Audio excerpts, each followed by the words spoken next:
começou o que já é comum na Colômbia e em alguns outros países, começou a perseguição ao Instituto Atlas, hein? Vamos lá. E não veio não veio do PT, não. Tá? Olha. Não veio do PT, não. Põe na tela. Cássio Nunes Marques, ministro nomeado pelo Bolsonaro, determina a suspensão de pesquisa que apontou queda de Flávio Bolsonaro. A divulgação do levantamento ocorreu após o vazamento de um áudio e uma conversa do senador pedindo dinheiro ao banqueiro Daniel Vocaro. O que acontece? A pesquisa Atlas, realmente a última que tinha saído, oficialmente aquela que me deu 7%, 6,9%, praticamente 7%, ela veio com alguns detalhes, tá? Na pesquisa, uma das perguntas que foi feita foi... eles passam o áudio do Flávio e perguntam o que acham do Flávio e tal, o que você acha que isso vai comprometer o senador. Pois bem, o Flávio, o Bolsonaro, primeiro pegou o famoso jornalista do Botox, Cláudio Dantas, ele... o Cláudio Dantas, todo botocudo, ele veio falar que a pesquisa estava enviesada, que ela estava fazendo a cabeça da pessoa que era pesquisada, porque ela passava o áudio do Flávio. E aí os bolsonaristas compraram essa tese, porque eles sabiam que viria uma pesquisa Atlas ruim para eles. Pois bem, vamos lá, vamos começar a responder aqui a turma do bolsonarismo e até essa ação muito mal feita e essa decisão horrível do Cássio Nunes Marques, tá? Pesquisas fazem esse tipo de sondagem aos montes. Várias pesquisas fazem avaliações de governo junto com a pesquisa presidencial. Várias, isso é normal, todas fazem. Esta da Atlas, o que ela fez? Tem as perguntas, você já toma de cara as perguntas envolvendo eleição presidencial, e aí no final vem a sondagem sobre vários temas. O maior, vamos colocar aqui, a maior alvo desse tipo de coisa é em geral quem é mandatário, quem é presidente da república, porque depois de fazerem a pesquisa presidencial, vem pesquisa sobre inflação, preços dos alimentos, segurança, tal. Em resumo, a resposta que o cara dá sobre o Flávio é depois da pesquisa de voto. É óbvio, não interfere. E isto é aceito no mundo inteiro. Aí os Bolsonaro responderam, né? Ai, que absurdo, não sei o que. E conseguiram uma liminar porca do Cássio Nunes. E não há o que dizer, é uma liminar porca. Porca. Pra impedir a divulgação. E difícil, porque assim, estamos falando realmente de um país que pesquisa eleitoral é um nicho de mercado fechado. As pesquisas que são minimamente...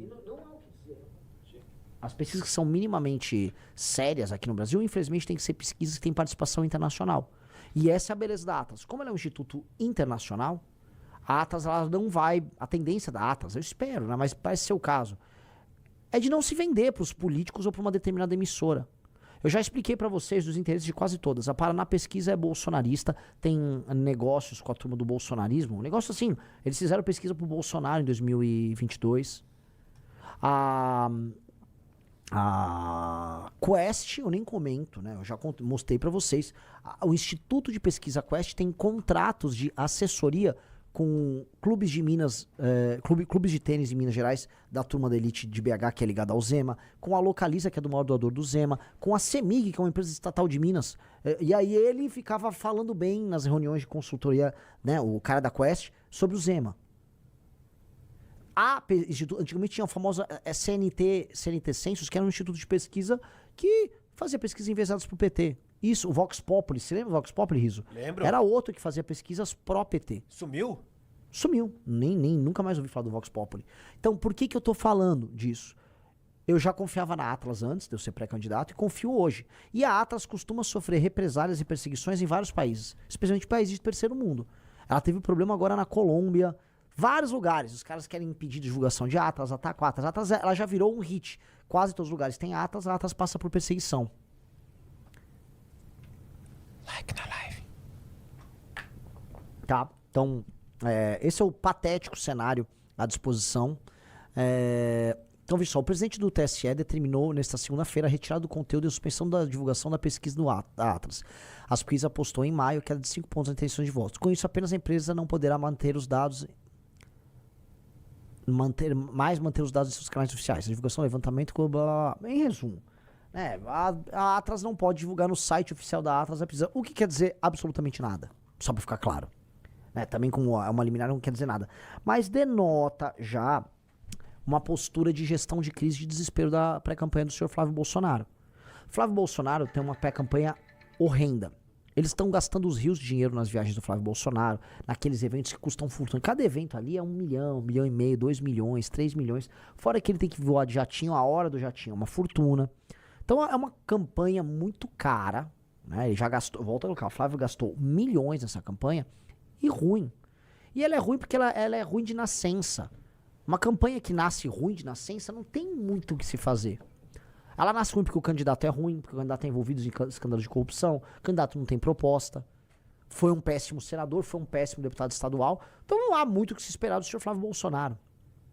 Tá? Então é natural que eles tenham que fazer uso desse subterfúgio. Mas isso, né, vamos lembrar, o Flávio é o candidato igual o Caneta Azul que avisou que não vai divulgar suas propostas porque vai perder voto. Tipo... Mas isso vai me abre espaço agora para uma outra discussão que eu acho importante, porque eu fui alvo de uma eu fui entrevistado, uma boa entrevista eu fiz para um jornalista, já ela vai sair. E quem é o marqueteiro? Eu falei, não existe marqueteiro no MBL. E não vejo com bom tom a ideia de algum pré-candidato nosso ter marqueteiro. E por quê? Eu acho que se você precisa de um marqueteiro para fazer a campanha, em essência, sua campanha é sobre mentira. Eu conheci marqueteiros, não é que são más pessoas, boas pessoas, pessoas lidas. Em geral, os marqueteiros têm cultura, são inteligentes. Agora, se você, como pré-candidato, você precisa de um marqueteiro para te falar o que você tem a dizer, significa que você não é um candidato a nada. Significa que você não tem um projeto para o Brasil. Veja, qual é a função da minha pré-candidatura? Em última instância, ganhar a eleição? Lógico. Mas eu tenho que ganhar para implementar a minha agenda. E é uma agenda de Brasil que tem livros publicados. Então, minha função é divulgar uma agenda política de Brasil da melhor maneira possível, pagando o preço por coisas que o cidadão eventualmente não vai concordar. Quando você contrata um marqueteiro e o marqueteiro diz o que você tem que falar, como você tem que se vestir, deixa eu entender. Então, você não é nada. Você é um produto genérico numa prateleira. Então, eu tenho uma ressalva muito grande essa coisa do marqueteiro. E o Flávio fica mudando de marqueteiro como quem muda de cueca. O Lula também estava, né? Que ele manteve o Sidônio. Mas o Lula uma hora era o João Santana, antes era o Duda Mendonça. Eles ficam lá também pulando atrás de marqueteiro, como se isso fosse resolver alguma coisa. Eu conheço o caso, só para falar para vocês, que as propostas de um candidato são montadas pelo marqueteiro. O marqueteiro faz pesquisa. Você tá rindo isso? A gente sabe que é isso. Sim. Ou então o marqueteiro ele levanta assim, ele faz aquelas pesquisas quanti. Que é aquelas pesquisas que pegam a opinião geral dos brasileiros. A preocupação brasileira é segurança, é corrupção. Aí ele vai lá e cria umas propostas lá sobre segurança e educação. E aí depois ele faz a quali, que aí ele bota um grupo de pessoas que se chama Focus Group dentro de uma sala. E aí eles botam vídeos e ficam discutindo sobre as preocupações daquele perfil eleitoral para ter conclusões. E aí ele cria as propostas do candidato e a campanha do candidato. É por isso que as campanhas dos candidatos são todas absolutamente genéricas. Tem coisa mais genérica, por exemplo, do que as campanhas à la Geraldo Alckmin. Olha, a Dona Maria, ela quer saúde, ela quer emprego na ponta, ela quer transporte de qualidade, ela quer segurança, tá? E olha só, ela não aguenta mais a roubalheira dos políticos. Isso é só platitude essencialmente genérica. Tá, me fala aí uma política de corte de gastos do governo que você vai ter que fazer que é impopular. Olha, nós vamos cortar aquilo que é desnecessário, igual a dona de casa faz quando ela tá com o orçamento apertado. Vai ter que no mês cortar um pouco da bolacha, tá? De uma visita às vezes no restaurante, mas tudo em prol da família ficar feliz. Esse é o discurso do marqueteiro. Eu tô fazendo tudo ao contrário. Eu acho que a nossa pré-candidatura, se ela vencer a eleição, ela vai reescrever o playbook eleitoral. E o que é reescrever o playbook eleitoral? Vamos falar a verdade o tempo todo. Eu fui hoje na Band, na Rádio Bandeirantes, e lá na Rádio Bandeirantes eu fui nessa linha. Um cara me perguntou, reforma fiscal, eu falei, ninguém vai falar que vai precisar desindexar aposentadoria e BPC do salário mínimo, que é altamente polêmico, que vai precisar fazer outra reforma da Previdência. Ninguém quer falar pro eleitor isso. Querem mentir pro eleitor, e eu vou falar. Olha como é libertador. Falei, galera. Tá dito. Sou contra esta PEC vagabunda do fim da escala 6x1, que é ilusão pro trabalhador. E daí? Falei, tá falado. Vai ter gente que não concorda, como no meu Instagram, né, que agora ele vem crescendo, então tem muita gente que não é missionário, tem gente que tá seguindo o pré-candidato Renan. Pô, Renan, discordo de você. Beleza, você discordou, mas você sabe minha opinião. Não tô mentindo pra você. Não é muito mais verdadeiro? E mais, eu acho que esses marqueteiros são meio chongos. A pessoa vai preferir um cara que fala uma opinião contrária na cara dela do que a pessoa que engane ela, porque as pessoas estão cansadas do político que apenas mente pra elas.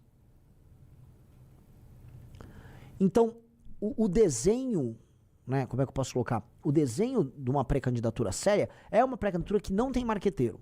E minha pré-candidatura não terá marqueteiro. Ah, quem é o marketing? O marketing é eu, o Riso, é o time nosso, que não é o marketing. É tipo, qual a melhor maneira de divulgar essas nossas ideias sem esconder as ideias? Pronto. Ó que tranquilo. Nossa. Né? Ah, não, você chegar pra esses caras assim, e os caras são obrigados a dar uma opinião impopular. Nossa! E vou te falar, o próprio Bolsonaro era um candidato supostamente de sistema que tinha medo de falar a verdade pro eleitor. Não tentou sabotar a própria reforma da Previdência, que não era dele, no fundo veio do governo anterior, mas isso não interessa muito. Né? E aí eu vou falar uma coisa, o PT, por mais que minta e minta muito pro próprio eleitor, tanto que a última campanha do PT não teve nenhuma proposta, foi só o Lula falando de picanha e tal, o PT como partido, fora da candidatura do Lula, ainda tenta defender uma agenda que é altamente impopular com os brasileiros. O PT é pró-aborto, isso é majoritário na sociedade civil, os brasileiros são contrários vamos dizer, ao liberou geral na questão do aborto. O PT ele tem uma agenda pró-bandido. O PT defende criminoso, o PT não quer aumento de penas, o PT não quer fim da maioridade penal. E o PT luta por essa agenda pró-bandido por aí e não esconde. Então fica aquela coisa em que os esquerdistas, né, tirando a missão, tem mais bagos para defender aquilo que é impopular do que a direita. A direita é um bando de influencer que só quer ganhar seguidor e like, não tem coragem de bancar o jogo. Então, a gente tem que ser corajoso. Não tem aquele lema? Olha, falta aos bons a audácia dos canalhas. Falta aos bons a audácia dos canalhas. Os canalhas do petismo são mais audazes a ponto de falar coisas que atentam contra o brasileiro na cara do brasileiro. E ganham a eleição. Tô errado? E ganham a eleição. O partido mais vencedor desde a redemocratização. Gostou deste vídeo? Curta, comente e se inscreva para mais cortes como esse. E não se esqueça, nada escapa da mira da onça.